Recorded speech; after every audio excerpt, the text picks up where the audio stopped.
Hello. In this video, we are going to take you through a full end-to-end walkthrough of CloudSense's CPQ and order management solution, Telco One. For this demo, we'll play the role of a telecommunications company selling a domestic connectivity solution to our customer, AusInsure. AusInsure provide insurance products and services across Australia, and we've been in talks with them about connecting up their various sites. They are interested, but don't want to go into a detailed process just yet. For now, they just want a quote to see how we compare to our competitors. So let's go into the CloudSense Quick Quote capability. And we need to provide access components, internet services, and routers across their sites. So here is a direct view of the CloudSense commercial catalog. We can drill through the categories and select our products and services, which appear listed at the bottom of our screen. When we are happy with those, we can add them to our shopping cart. As we do that, CloudSense gives us the option of including any add-ons that have been configured against the products. So the Access product has professional services and SLA add-ons, while the router and internet service do not have add-ons. Let's select 10 days for professional services and add it to our cart. If we take a look at the cart now, you can see both recurring charges and one-off charges have been retrieved immediately from the CloudSense commercial catalog using the advanced pricing service.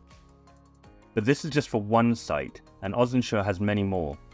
So we can very quickly add more sites to each of these products, and you can see how the price immediately updates. And that's it, done. Very quick. This quick quote capability skips things like serviceability checks or site-specific information, and allows us to provide the quote that AusInsure wanted to compare us to our competitors. Finally, let's give the cart a name and generate the document using CloudSense's document generation capability. Now that this is done, all we need to do is send that out to our customer at AusInsure, who is very impressed with the speed we delivered the quote as well as the competitive prices, and is looking forward to working with us further to get a more detailed quote configuration across those sites. So now we move on from the quick quote and into our opportunity. So we create a standard opportunity in Salesforce with a summary of the deal here, details such as total opportunity value, close dates, and so on. And some empty data fields because we haven't configured anything yet.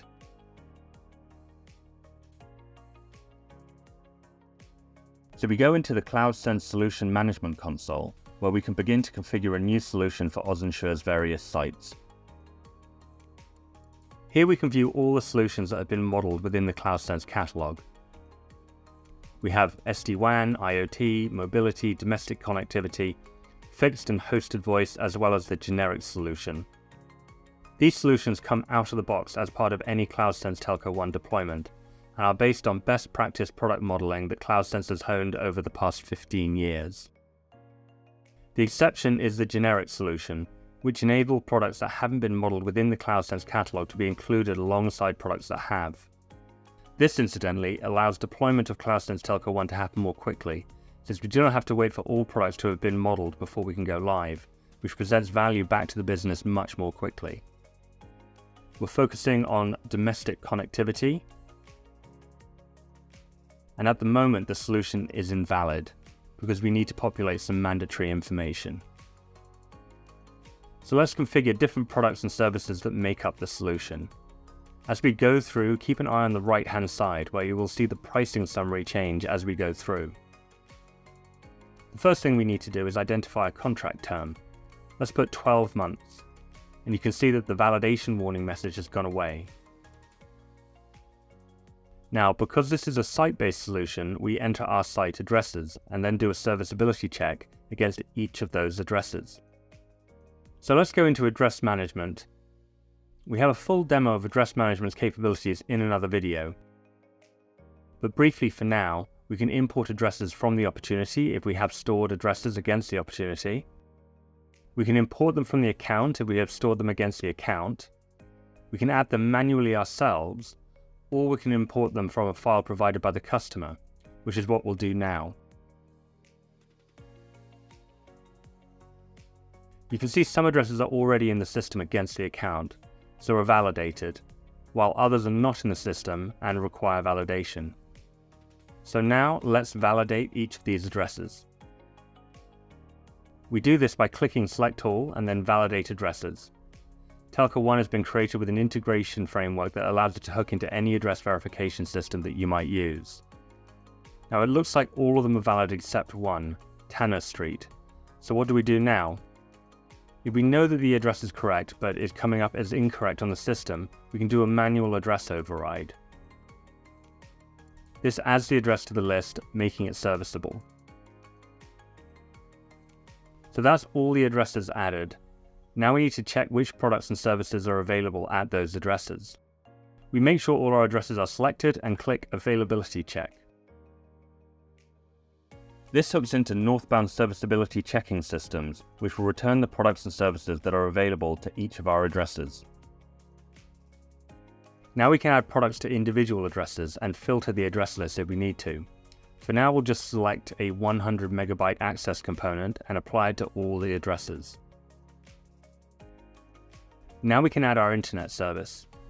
We'll pick a 100 meg internet service and apply that to all our addresses, and add those addresses onto our solution.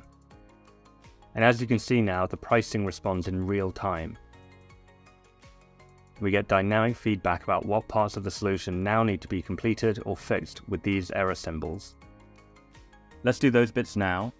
The access component has a mandatory attribute, router options, so we need to pick a router to go across our sites. You have a choice of creating a new router, choosing an existing one, or BYO, bring your own. But this time we have to create a new one. You'll see that the access component is now valid, but we need to identify the router required. We'll have a managed router, we'll have active wireless access, and we'll select a Cisco option. Again, watch how the pricing summary changes in real time on the right-hand side. And now CloudSense is happy with the configuration of the access component. Now we need to configure the internet service across the sites. So same thing again here, we need to add a router. Since we just added the Cisco one, we can select existing router and add it again. And now everything is configured to CloudSense's satisfaction. Before we move on, let's have a quick look at frame agreements. You can see on the right-hand side that we have Cisco routers across the sites, coming to a price of $105,400 when you combine the recurring and one-off charges. But as it happens, we have a frame agreement in place with Osinsure, giving them a discount against Cisco routers. So let's apply that frame agreement. And watch what happens to the router pricing on the right. It has now gone down from $105,400 to $66,300. Right, let's say we need to update some of the products and services. Currently, all of the sites are using a 100 megabyte access and 100 megabyte internet service. But the site in Brisbane on Elizabeth Street is the HQ and requires more bandwidth.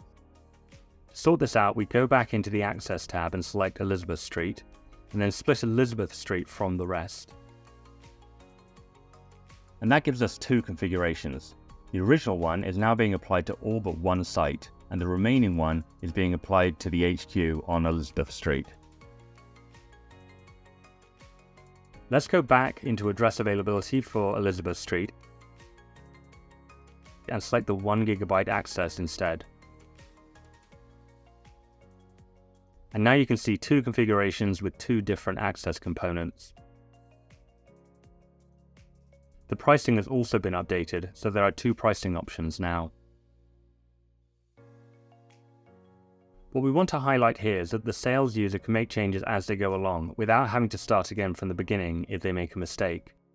CloudSense always enforces the compatibility logic, so mistakes can't be made at any point in the configuration process. CloudSense recognizes the importance of having a site-based view of things. So under this tab, we offer a single view of all sites with their related configurations. So we can click through all of these and the configuration won't change because they are all the same. But when we get to Elizabeth Street in Brisbane, you'll see that the access component changes according to our recent updates. Click into any of the options and you will see further attributes, linked configurations, and add-ons.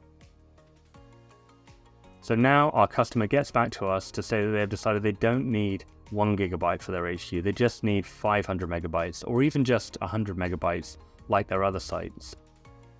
In this scenario, you need a quick and easy way to present the customer with quote variations so they can choose the most suitable.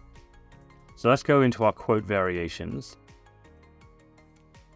And here we choose a 100 megabyte option and a 500 megabyte option.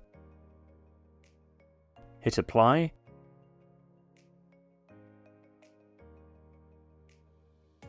And now we generate our document. The generated document is stored in the system against the opportunity. As we go into the opportunity, you can see that the deal summary has been updated. Let's go into Notes and Attachments and click on the quote document. And we've got our quotation here with the details of our 16 sites and the headquarters site with the 1 GB access. And it also shows our quote variations with the different recurring charges clearly displayed. So our customer has received this, and after looking at the quote variations, they decided that they only need 500 megabyte access at the HQ after all. So we, in the role of sales user, can simply come back to the solution, go to quote variations and select 500 megabytes. Watch what happens to the price. You'll see it update on the right hand side, and you'll see the configuration update on the left. So now we have a completed solution configuration. The quote's gone out to the customer, they have signed off, and everyone is happy. Now we need to supplement the commercial configuration with any additional non-commercial and technical data. This is the data that's going to be required by the downstream systems to provision the services the customer has purchased. Now, playing the role of a solution consultant, let's enter the order enrichment console. This is where we can add the non-commercial data manually. Or we can load a CSV file that's been provided. So it's very easy to add order enrichment data. Let's just save this quickly. The last thing we need to do is synchronize the solution with our opportunity.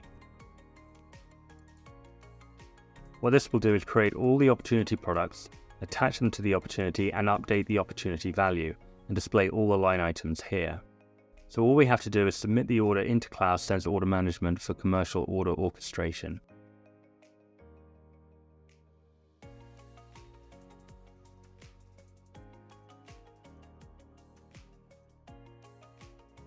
And here's our order.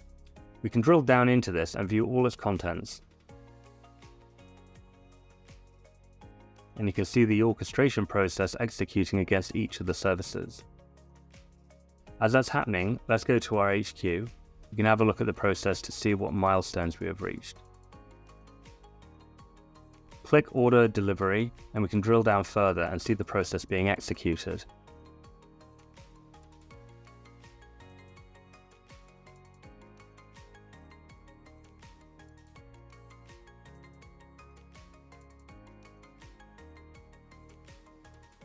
And now you can see that the status has gone to live. And that concludes this end-to-end demonstration of Telco One by CloudSense.